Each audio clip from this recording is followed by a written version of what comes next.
Jeg viser, at man laver en 4-strenget fletning, og normalt når man laver den, så laver man den over i den her side, hvor man bare tager en tot ind og lægger den herover. Men for at det er nemmere at vise, så vil jeg lave den helt håret. Og man starter med at dele håret op i 4 dele, der er cirka lige store.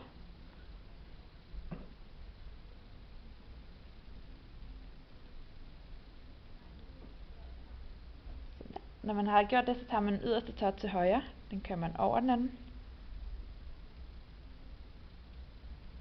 og kører den under, og så lader man den ligge der. Så tager man den venstre tot, og kører under, og over. Og det er egentlig bare sådan, man fortsætter, så man tager over, og under, og under, og over.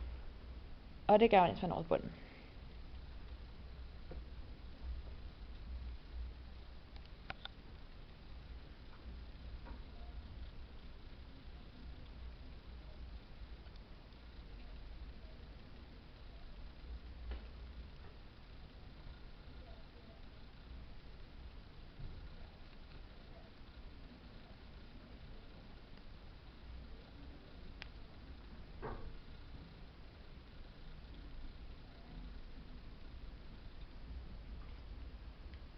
Når jeg så når her til bunden, så kører jeg igen over og under med den til højre.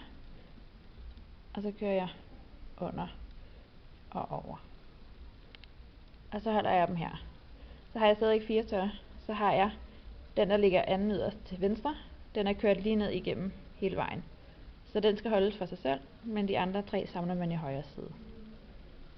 Og så holder man fast i den ene tørn og skubber de andre op. Helt op. Når man så har gjort det, så kører man den ud. Og så kan man forme den i det mønster, man gerne vil have.